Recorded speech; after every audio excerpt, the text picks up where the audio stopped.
அனைவருக்கும் தெய்வீக வணக்கம். நான் உங்கள் Karthik. Welcome to divine truth YouTube channel. இன்னைக்கு நம்ம பார்க்க போறது நாளைய தினம் ஏப்ரல் 14 ஞாயிற்றுக்கிழமை தமிழ் புத்தாண்டு.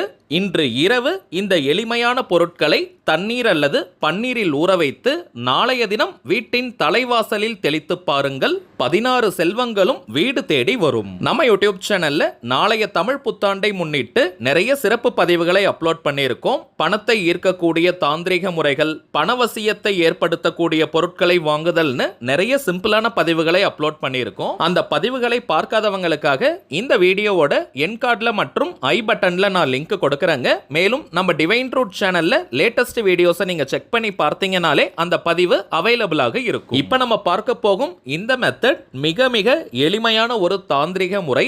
வீட்டில் இருக்கக்கூடிய அனைத்து தரித்திரங்களையும் விரட்டி அடித்து 16 செல்வங்களையும் ஈர்க்கக்கூடிய மிகவும் சக்தி வாய்ந்த ஒரு தாந்திரிகம். சோ நம்ம சேனலுடைய அனைத்து சப்ஸ்கிரைபர்ஸ் மற்றும் வியூவர்ஸ் யாருமே இந்த சிம்பிளான மெத்தடை நீங்க தவற விடாதீங்க. இந்த தாந்திரிகத்தை எப்படி எந்த நேரத்தில் செய்யணும்னு இந்த வீடியோல டீடைல்டா நம்ம தெரிஞ்சுக்கலாம். அதற்கு முன்னாடி நம்ம சேனலை இப்பதான் நீங்க ஃபர்ஸ்ட் டைம் பாக்குறீங்கன்னா மறக்காம சப்ஸ்கிரைப் பண்ணிக்கோங்க. பக்கத்துல இருக்க பெல் ஐகானையும் பிரஸ் பண்ணிக்கோங்க. அப்பதான் அப்லோட் பண்ற எல்லா பயனுள்ள தகவல்களும் உடனடியா உங்களுக்கு நோட்டிபிகேஷன்ல வரும். முதல் விஷயம், நம்ம சேனலுடைய அனைத்து சப்ஸ்கிரைபர்ஸ் மற்றும் வியூவர்ஸ்களுக்கு அட்வான்ஸ் தமிழ் புத்தாண்டு நல்வாழ்த்துக்கள். உங்க வீட்டில் இருக்கக்கூடிய எல்லாருக்குமே என்னுடைய வாழ்த்துக்களை மறக்காம நீங்க சொல்லிடுங்க. மேலும் உங்களுடைய வாழ்த்துக்களை ஆல்ரெடி நம்ம கமெண்ட் பாக்ஸ்ல நீங்க சொல்ல ஆரம்பிச்சிட்டீங்க. சோ உங்க எல்லாருக்குமே என்னுடைய நன்றிகளை தெரிவிச்சுக்கிறேங்க. இப்போ நம்ம back to back videos upload பண்ணிக்கிட்டு இருக்கிறதுனால என்னால கமெண்ட்ஸ்க்கு ரிப்ளை பண்ண முடியல. ஆனால் உங்க எல்லாருடைய கமெண்ட்ஸ்மே நான் பார்த்துக்கிட்டு இருக்கேங்க. மீண்டும் உங்க எல்லாருக்குமே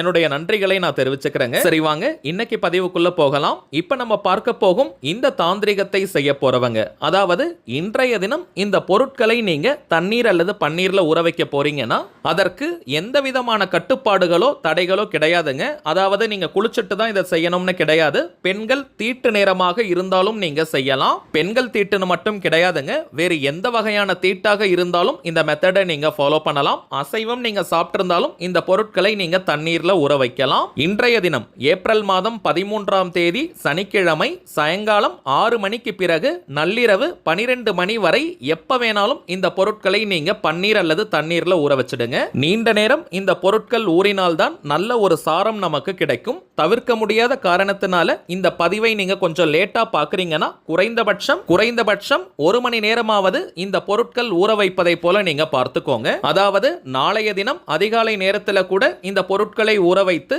அதற்கு பிறகு நீங்க வாசலில் தெளிக்கலாம். அதற்காக ரொம்ப லேட் பண்ணிட கூடாதுங்க. நாளைய தினம் நீங்க புத்தாண்டை முன்னிட்டு பூஜைகள் செய்வதற்கு முன்பாக இந்த தண்ணீரை நீங்க தெளிச்சிட்டு அதற்கு பிறகுதாங்க கோலம் போடுதல் மற்றும் வாசற்படிக்கு மஞ்சள் குங்குமம் வைத்தல் போன்ற விஷயங்களை செய்யணும். சோ எந்த டைம்ல நீங்க வாசற்படிக்கு மஞ்சள் குங்குமம் பொட்டு வைப்பீங்களோ அல்லது கோலம் போடுவீங்களோ அதற்கு முன்பாக இந்த தாந்திரிகத்தை நீங்க செஞ்சு முடிக்கணும். குறிப்பிட்ட இந்த நேரத்தில் செய்யணும்னு கிடையாதுங்க. ஆனால் தோராயமாக நாளைய தினம் காலை 10 மணிக்குள்ளாக இந்த தீர்த்தத்தை நீங்க வாசற்படியில தெளிச்சிட்டு கோலம் போட்டு வச்சிருங்க. குறிப்பாக யாரெல்லாம் இந்த தாந்திரிகத்தை கட்டாயமாக செய்யணும்னு பார்த்தோம்னா, பணவரவில் தடைகள் ஃபேஸ் பண்றவங்க, தொழில், உத்தியோகம், வியாபாரம் எதுவாக இருந்தாலும் அதுல எந்த ஒரு வளர்ச்சியும் இல்லாம இருக்கிறவங்க, பணம் தொடர்பான பிரச்சனைகளால பாதிக்கப்பட்டவங்க, வீட்டுல அடிக்கடி யாருக்காவது உடம்பு சரியில்லாம போகிட்டே இருக்குன்னா இந்த தாந்திரிகத்தை நீங்க கட்டாயமாக செய்யணும். அதே போல திருமண தடை, குழந்தை பாக்கியத்தில் தடை மற்றும் இது போன்ற எந்த விதமான சுபகாரிய தடைகள் இருந்தாலும் இந்த தாந்திரிகத்தை நீங்க செஞ்சு பாருங்க. அந்த தடைகள் அனைத்தும் உடனடியாக விலகும். எப்பவுமே நம் வீட்டின் தலைவாசல் பகுதியில தாங்க குலதெய்வமும் மகாலட்சுமி தாயாரும் வாசம் செய்வதாக ஐதீகம். அவங்கள நம்முடைய வீட்டிற்குள்ள கூப்பிடணும்னா இது போன்ற தாந்திரிக பொருட்களை தெளிக்கும் பொழுது அவர்கள் தானாகவே நம் வீட்டிற்குள் வருவாங்க. வீட்டின் தலைவாசல் படி அப்படின்றது நாம் மரியாதை செலுத்த வேண்டிய மிக மிக முக்கியமான ஒரு இடம். அதனால தாங்க வீட்டின் தலைவாசல் மீது தலை வைத்து படுக்க கூடாது, அதன் மீது நாம் உட்கார கூடாது. சின்ன பசங்களா இருந்தா கூட அதன் மீது நிற்க கூடாதுன்னு நம்ம முன்னோர்கள் சொல்லியிருக்காங்க. குறைந்தபட்சம் வாரத்திற்கு ஒரு முறையாவது வாசற்படியில மஞ்சள் குங்கும பொட்டு நம்ம வைக்கணும். இப்ப நிறைய இடங்கள்ல ஸ்டிக்கர் வாங்கி ஒட்டி வச்சிடுறாங்க அல்லது பெயிண்ட் பண்ணி வச்சிடுறாங்க. சொல்றாங்க. இன்னும் சில பேர் வாடகை வீட்டில் இருப்பதாக இருந்தால் மஞ்சள் குங்கும பொட்டெல்லாம் இந்த வாசற்காலுக்கு வைக்க கூடாதுன்னு சில பேர் கண்டிஷன்ஸ் போடுறாங்க. நீங்க ஸ்டிக்கர் ஒட்டி இருந்தாலும் சரி அல்லது நீங்க பெயிண்ட்ல பெர்மனண்டா வாசற்காலருக்கு மஞ்சள் குங்குமம் வைத்திருந்தாலும் சரி, வாரத்திற்கு ஒரு முறை கொஞ்சமா நீங்க மஞ்சள் மற்றும் குங்கும பொட்டை வைக்கணும். நிறைய நம்ம வைக்கணும்னு கூட அவசியம் கிடையாதுங்க. விரல் நுனி அளவிற்கு கொஞ்சமா மஞ்சள் மற்றும் குங்குமத்தை வைக்கணும். வாசற்படிக்கு வைக்கக்கூடிய இந்த மஞ்சள் குங்கும பொட்டு நம்முடைய குலத்தையே காக்கும். நீங்க பெயிண்ட் அடிச்சு வச்சிருந்தாலும் சரி அல்லது ஸ்டிக்கர் ஒட்டி இருந்தாலும் சரி, அதற்கு மேலேயே நீங்க கொஞ்சமா வைங்க, நிறைய வைக்கணும்ன்ற அவசியம் கிடையாதுங்க. அதே போல வீட்டின் தலைவாசலுக்கு பக்கத்திலேயே அல்லது தலைவாசலுக்கு நேரா செருப்புகள் அல்லது ஷூஸை நம்ம கழட்டி வைக்க கூடாதுங்க. அடுத்ததாக குப்பை தொட்டி, முறம், துடைப்பம் போன்ற விஷயங்களையும் வாசற்படிக்கு நெருக்கமாக வைக்க கூடாதுங்க. கொஞ்சம் நீங்க தள்ளி வச்சிருங்க. இவ்வளவு தூரம் நம்ம பார்ப்பதற்கான காரணம், இந்த வாசற்படிக்கு அவ்வளவு மகத்துவங்கள் இருக்குங்க.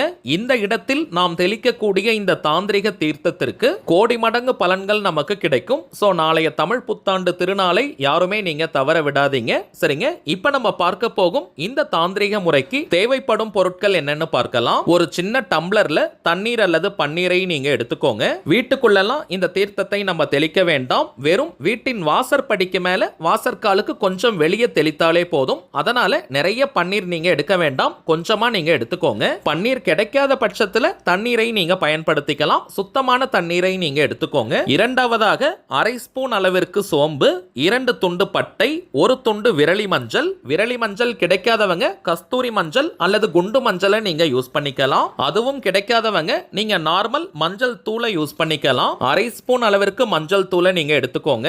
மஞ்சள் கிழங்கு கிடைக்காத பட்சத்துல தாங்க மஞ்சள் தூள் நம்ம எடுத்துக்கணும். அடுத்ததாக 3 எண்ணிக்கையில ஏலக்காய். ஜனவசியம் மற்றும் பணவசியம்னு இரண்டிற்குமே பயன்படக்கூடிய பொருள். 3 எண்ணிக்கையில சுத்தமான நல்ல ஏலக்காயா பார்த்து எடுத்துக்கோங்க. காய்ந்து போன வாடி போன ஏலக்காய்களை பயன்படுத்த கூடாதுங்க.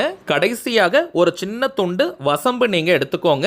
வசம்பு கிடைக்கலனா நீங்க விட்டுருங்க. மோஸ்ட்லி எல்லா நாட்டு மருந்து கடைகள் மற்றும் சில மளிகை கடைகள்ல கூட இந்த வசம்பு நமக்கு கிடைக்கும். வசம்பை பற்றி நிறைய நம்ம வீடியோஸ்ல பார்த்திருக்கோம். வசம்புனாலே அதற்கு நல்ல விஷயங்களை வசியம் செய்யும் சக்தி இருக்குங்க. தீய விஷயங்களை விரட்டி அடிக்கக்கூடிய ஆற்றல் உண்டு. சோ கிடைக்கிறவங்க கட்டாயமாக நீங்க பயன்படுத்துங்க. ஒரு சின்ன துண்டு வசம்பு இருந்தாலே போதும். வீட்ல ஆல்ரெடி நீங்க வச்சிருக்கீங்கன்னா அதையே பயன்படுத்திக்கலாம். அப்படி இல்லைன்னா நீங்க புதியதாக வாங்கிடுங்க. இப்ப நம்ம பார்த்த எல்லா தாந்திரிக பொருட்களும் உங்க வீட்ல ஆல்ரெடி நீங்க வச்சிருக்கீங்கன்னா தாராளமாக நீங்க எடுத்துக்கலாம். இல்லைன்னா மட்டும் நீங்க புதுசு வாங்கிக்கோங்க. இந்த பொருட்கள் எல்லாத்தையுமே நம்ம எடுத்து வச்சிருக்கக்கூடிய தண்ணீர் அல்லது பன்னீர்ல ஆட் பண்ணிக்கணும். நீங்க டம்ளர்ல அல்லது கிளாஸ்ல கூட தண்ணீரை எடுத்துக்கலாம். பிளாஸ்டிக் கிளாஸ் நீங்க வச்சிருந்தா கூட நீங்க எடுத்துக்கலாம், தவறு கிடையாதுங்க. நீங்க எந்த ஆர்டர்ல வேணாலும் இந்த பொருட்களை போட்டுக்கலாம். நம்ம முதலாவதாக சோம்பை ஆட் பண்ணிக்கிட்டோம். அதற்கு பிறகு வசம்ப நம்ம போட்டுக்கிறோம். மூன்றாவதாக 3 எண்ணிக்கையில இருக்கக்கூடிய ஏலக்காயை நம்ம போடுறோம். நான்காவதாக ஒரே ஒரு விரலி மஞ்சள். ஐந்தாவதாக 2 பட்டை. அவ்வளவுதாங்க. இந்த பொருட்கள் அனைத்தும் அப்படியே ஊறட்டும். வீட்டின் எந்த பகுதியில் வேணாலும் இந்த கிளாஸை நீங்க எடுத்துட்டு போய் வச்சிடலாம். இதை மூடி வைக்க கூடாதுங்க, ஓப்பன்ல தான் இருக்கணும். கொஞ்சம் சேஃபான இடமா பார்த்து இந்த தாந்திரிக தீர்த்தத்தை நீங்க எடுத்து வச்சிருங்க. நாளைய தினம் காலையில நீங்க எழுந்தவுடன் வீட்டின் தலைவாசலுக்கு மேல மற்றும் தலைவாசலுக்கு வெளிப்பகுதியில் கொஞ்சமா தெளிச்சு விட்டுருங்க. சில பேர் நம்ம கமெண்ட்ல தலைவாசல்னா கிரில் கேட்டான்னு கேட்கிறீங்க.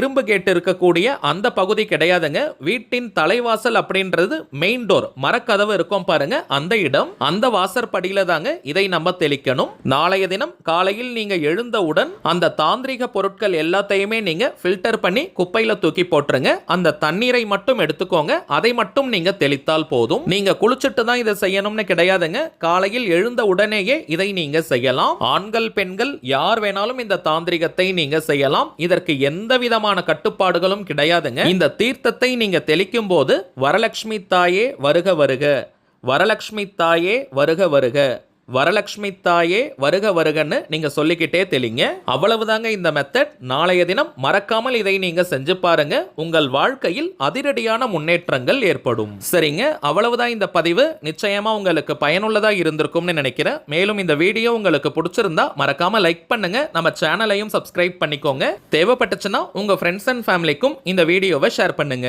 அடுத்ததா இன்னொரு முக்கியமான தலைப்போட நான் உங்களை சந்திக்கிறேன். என்றும் அன்புடன் கார்த்திக். நன்றி.